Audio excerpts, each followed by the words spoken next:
প্রধান উপদেষ্টার প্রেস টিমের পক্ষ থেকে একটা ব্রিফিং হয়েছে গতকাল, যেখানে তারা জানান প্রধান উপদেষ্টা বিভিন্ন নিরাপত্তা বাহিনীর প্রধানদের সাথে, বিভিন্ন উপদেষ্টাদের সাথে নিয়ে একটা মিটিং করেছেন। যেই মিটিংয়ের ফলে তিনি একটা নির্দেশনা দিয়েছেন ডিসেম্বরের মধ্যে যেন নির্বাচনের জন্য প্রস্তুত থাকে আইনশৃঙ্খলা রক্ষাকারী বাহিনী। মানে ডিসেম্বরের মধ্যে প্রস্তুত থাকার কথা বলা হয়েছে। তাতে প্রেস সেক্রেটারি জনাব শফিকুল আলম এটাও বলেছেন সব ঠিকঠাক থাকলে, মানে খানিকটা প্রধান উপদেষ্টা ব্রিটেইনে জনাব তারেক রহমানের সাথে বৈঠকের পর যেভাবে বলেছেন সব ঠিকঠাক থাকলে ফেব্রুয়ারিতেও, মানে রমজানের আগেও নির্বাচন হতে পারে। মানে এই যে কথা তারা বললেন, এসে এই কথার মধ্যে নতুন কিছু কি আছে, নাকি সেই একই পুরনো কথাই বললেন? এবং যদি একই পুরনো কথা বলে থাকেন বা নতুন বলেন, যাই হোক না কেন, উদ্দেশ্য কি? হঠাৎ করে কেন এই কথা নিয়ে তারা সামনে আসলেন? আমরা খুব কনস্পিরেসি থিওরি খুঁজতাম শেখ হাসিনার সময়, ডক্টর ইউনূসের সময় আমরা সেভাবে খুঁজি না। আমরা সত্যিকার অর্থেই মনে করি না যে তারা এমন কিছু করেন, কারণ এই সরকারটার সমালোচনা আমরা করি, কিন্তু এই সরকারটাকে আমরা ওন করি। এটা আমাদের সরকার, আমি এখনও বলবো, এবং আমি প্রায় বলি এ কথা। অনেক সমালোচনার পরও যদি আবার সেই 5 তারিখে ফেরত যেতে হয়, ডক্টর ইউনূসকেই আমি আসলে এই ইন্টারিম সরকারের প্রধান হিসাবে আবারও চাইব, এটা দেখে আসার পরও। যাই হোক, যে কথাটা বলছিলাম, যে এক ধরনের ডাইভার্ট করার এক ধরনের টেন্ডেন্সি আছে কি না, সেই প্রশ্ন তোলা যেত। আমরা জানি খুব সহসাই 2 দিন আগেই একটা খবর আমাদের এখানে খুবই তোলপাড় তৈরি করেছে। 2 দিন না, 1 দিন আগেই। সেটা হচ্ছে আমেরিকার সাথে বাংলাদেশের ট্যারিফের কোনো আন্ডারস্ট্যান্ডিং হয়নি, এবং সেটা নিয়ে খুব বড় প্রভাব বাংলাদেশের ইকোনমিতে পড়বে যদি এটা এভাবে থেকে যায়। এবং অনেকেই খুব সিরিয়াসলি সরকারের সমালোচনা করছেন। আমি গতকাল আমার একটা টেকে জানিয়েছি, হয়তো সরকার আরও কিছু ভালো করতে পারতো, কিন্তু এটা সরকারেরই ব্যর্থতা। সরকার চাইলে অনেক কিছু করে ফেলতে পারতো, এটা আমি মনে করি না। কিন্তু মানুষ প্রচুর এটা নিয়ে আলোচনা সমালোচনা করছে, মনে হতে পারে। হ্যাঁ, অ্যাপারেন্টলি শেখ হাসিনার সময় হলে আমরা বলতাম যে এটাকে ধামাচাপা দেওয়ার জন্য এটা করা হয়েছে। যদিও আমি ধারণা করি এই যে হাই লেভেলের একটা বৈঠক হয়েছে, এটা বেশ আগেই নির্ধারিত ছিল। যাই হোক, এই বৈঠকে অনেকগুলো সিদ্ধান্তের কথা আমরা জেনেছি। আইনশৃঙ্খলা রক্ষাকারী বাহিনীকে থাকতে বলা হয়েছে। খুবই কিউরিয়াস একটা সিদ্ধান্তের কথা জানলাম। প্রধান উপদেষ্টা বলেছেন যে এটার সম্ভাব্যতা যাচাই করার জন্য 18 থেকে 33 বছর বয়সী, মানে প্রথমবারের মতো একটা জেনুইন ভোট দিতে যাবে। 8 সালের ভোটটাকে যদি আমরা মোটামুটি অ্যাকসেপ্টেবল ইলেকশন হিসাবে ধরে নিই, প্রচুর ডিবেট আছে, তারপরে যদি ধরে নিই, তাহলে ওই ভোটেও যারা ভোট দিয়েছে, আমার হিসাবে তাদের বয়স 35 হয়ে গেছে। তাদের জন্য আলাদা একটা ভোটার তালিকা করা যায় কি না, তাদের জন্য আলাদা বুথ করা যায় কি না, এই আলাপটা হয়েছে। আমি নিশ্চিত নই কেন, কিন্তু এটা আলাদা করলে আমার ধারণা যে এক ধরনের হিসেব পাওয়া যাবে যে এই বয়সের লোকজন এর টার্ন আউট কেমন।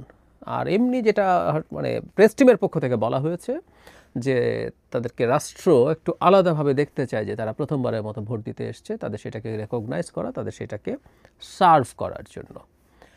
এর বাইরে একটা খুবই ইন্টারেস্টিং সিদ্ধান্ত, আমার কাছে এটা ভালো লেগেছে।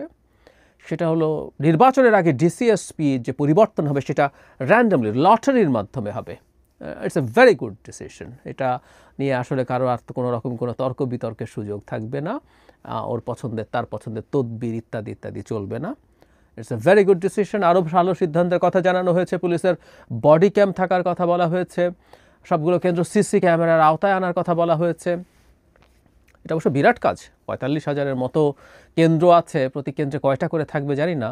আবার এটাকে কেন্দ্র করে এক ধরনের বাণিজ্য হতে পারে, কিন্তু সিসি ক্যামেরার আওতায় আনা খুব সহজ না।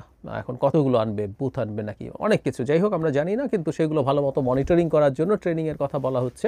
সিসি ক্যামেরার আওতায় নির্বাচনী কেন্দ্রগুলোকে আনার কথা অনেক দিন থেকে হচ্ছে। যদি সেটা আমরা অ্যাফোর্ড করতে পারি, ঠিকঠাক মতো মেনটেইন করতে পারি, উইল বি গুড। আর নতুন সদস্য নিয়োগ করা হবে বিভিন্ন বাহিনীতে, 17,000 নির্বাচনকে মাথায় রেখে তাদেরকে নিয়োগ করে তাদের বেসিক ট্রেনিংটুকু নিশ্চিত করা হবে। এটাও ভালো পদক্ষেপ। মোট 8 লক্ষ নিরাপত্তা বাহিনীর সদস্য, সামরিক বাহিনী, পুলিশ এবং আনসার সহ। এখন প্রশ্ন হচ্ছে, যেটা আসলে মূল আলোচনা, এই সিদ্ধান্তগুলোর চাইতেও যেটা জরুরি বিষয়, যেটা মূল আলোচনা, সেটা হচ্ছে হঠাৎ কেন এরকম একটা ব্রিফিং সামনে আনতে হলো। এটা অন্তত মনে হতে পারে যে সরকারের দিক থেকে নির্বাচনের যে প্রস্তুতি চলছে সেটার একটা সিগন্যাল দেওয়ার চেষ্টা করা হচ্ছে। আমরা খেয়াল করব কিছুদিন আগে আমাদের মনে আছে নিশ্চয়ই প্রধান উপদেষ্টা একদম একান্তে বৈঠক করেছিলেন, প্রধান বৈঠক করেছিলেন প্রধান নির্বাচন কমিশনারের সাথে। এরপর প্রধান নির্বাচন কমিশনার তার ব্রিফিংয়ে জানিয়েছেন যে নির্বাচনের ওভারঅল প্রস্তুতি সম্পর্কে তিনি জানতে চেয়েছেন, কিন্তু নির্বাচনের টাইমলাইন বা ডেডলাইন সম্পর্কে কোনো আলাপ আলোচনা হয়নি। ফেব্রুয়ারিতে নির্বাচন, আমি ব্যক্তিগতভাবে মনে করি এর মধ্যেই ঘোষিত হয়ে যাওয়ার কথা ছিল ফেব্রুয়ারিতে যদি নির্বাচন, এটা ফেব্রুয়ারিতে নির্বাচন। কারণ একটা দল যখন নির্বাচনে পার্টিসিপেট করবে তার নিজস্ব পরিকল্পনা থাকবে। মানে ফেব্রুয়ারিতে যদি নির্বাচন হয়, জুন শেষ হয়ে গেছে, জুলাই শুরু হয়ে গেছে, তার মানে 6-7 মাস সময় আছে। এর মধ্যে প্রত্যেকটা দল তার মতো করে প্রস্তুত হওয়াটা তো জরুরি, কিন্তু এখনও ঘোষিত হয় নাই। কিন্তু এই পরিস্থিতিতে আমি মনে করি সরকার এটা বোঝাতে চাইছে, সম্ভবত এই বার্তা দিতে চাইছে। এখন প্রশ্ন হচ্ছে বার্তাটা কার প্রতি, সেটাই আসবো। সরকার বার্তা দিতে চাইছে যে নির্বাচন নিয়ে তারা চুপ করে নেই। প্রধান উপদেষ্টার সাথে প্রধান নির্বাচন কমিশনের সাথে প্রধান উপদেষ্টা বসেছেন। এখন আইন শৃঙ্খলার ব্যাপারে তিনি একেবারে টপ যত বাহিনী প্রধানগুলো আছেন, বিভিন্ন বাহিনী আইনশৃঙ্খলা বাহিনীর প্রধানগুলো উপদেষ্টাদেরকে নিয়ে বসেছেন। এই বার্তা দিতে চাইছেন যে কাজ শুরু করে দিয়েছেন তারা, আরও নানান রকম নীতিমালা নতুন যেগুলো হবে সেগুলো জানাতে চাচ্ছেন। সো নির্বাচনের ব্যাপারে যে সরকার বসে নেই, সেই ধরনের একটা বার্তা দেওয়ার চেষ্টা। এই বার্তা অনিবার্যভাবেই নাগরিকদের প্রতিও আছে। আমরা একটা গোষ্ঠীকে আমরা খুঁজে পাই যারা মনে করে নির্বাচনের আলাপ টালাপ দেওয়ার দরকার নেই, এই সরকার অনেক দিন থাকুক, সম্ভব হলে 5 বছর, এই আলাপ এখনও আছে। কিন্তু majority of the people of this country, আমি বিশ্বাস করি, আমি আমাদের চারপাশে যা দেখি, নির্বাচনটা চায়। নির্বাচনের সাথে কিছু বেসিক সংস্কারের ব্যাপারেও মানুষের একটা শ্রেণীর আগ্রহ আছে, বিচারেরও আগ্রহ আছে, কিন্তু এটাও মানুষ জানে যে নির্বাচনটা কোনো ফর্মে আসতে হবে। কিন্তু আমি ধারণা করি এই যে নির্বাচনের এই বিষয়টা, এটা মূলত সাধারণ জনগণের চাইতেও বিএনপির প্রতি একটা বার্তা। আমরা রিসেন্টলি খেয়াল করেছি বিএনপির পক্ষ থেকে আবারও এই নির্বাচনের আনসার্টেনিটি নিয়ে একটা প্রশ্ন করা শুরু হয়েছে। একটা দল রাজনীতি করবে, সে তার রাজনৈতিক অবস্থান থেকে নানান কৌশল নেবে। আমি ধারণা করি তারা সরকারের ওপরে নির্বাচনের ডেট নিয়ে একটা চাপ জারি রাখতে চায়।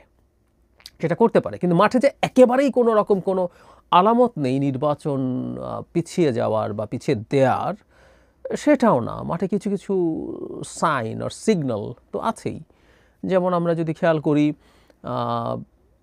জুলাই সনদ না হলে নির্বাচনে যাব না, জুলাই সনদ এটা না হলে জুলাই সনদ সাইন করব না, প্রধান নির্বাচন কমিশনারের এই নির্বাচন কমিশন যদি পুনর্গঠিত না হয় তাহলে নির্বাচনে যাব না, গ্রাসরুটের যে প্রশাসন আছে সেটা ঠিকঠাক মতো না হলে নির্বাচনে যাব না, লোয়ার হাউজের প্রপোর্শনাল রিপ্রেজেন্টেশন যদি না হয় তাহলে নির্বাচনে যাবে। নানান রকম বাহানার আলাপ দেখা যাচ্ছে। সেটা ব্যক্তিগতভাবে আমি মনে করি এগুলো বেশিরভাগই বিএনপির কাছ থেকে পলিটিক্যাল লেভারেজ পাওয়ার জন্য অনেক রাজনৈতিক দল সামনে আনছেন, কিন্তু এক ধরনের অনিশ্চয়তার মতো পরিস্থিতি তো আছেও।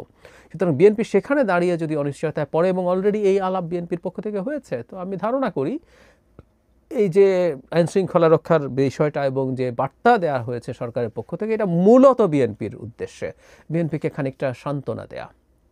আমি বলছি না এর মধ্যে সরকারের সদিচ্ছা নেই, আমি বিশ্বাস করতে চাই যে সরকারের সদিচ্ছা আছে, সরকার ফেব্রুয়ারিতেই নির্বাচনের দিকে এগিয়ে যাচ্ছে। কিন্তু আবার হু নোজ, মাঝে মাঝে এরকম হয়। আমি যে এলাকায় জন্মেছি, বড় হয়েছি, সেখানে এটা হতো।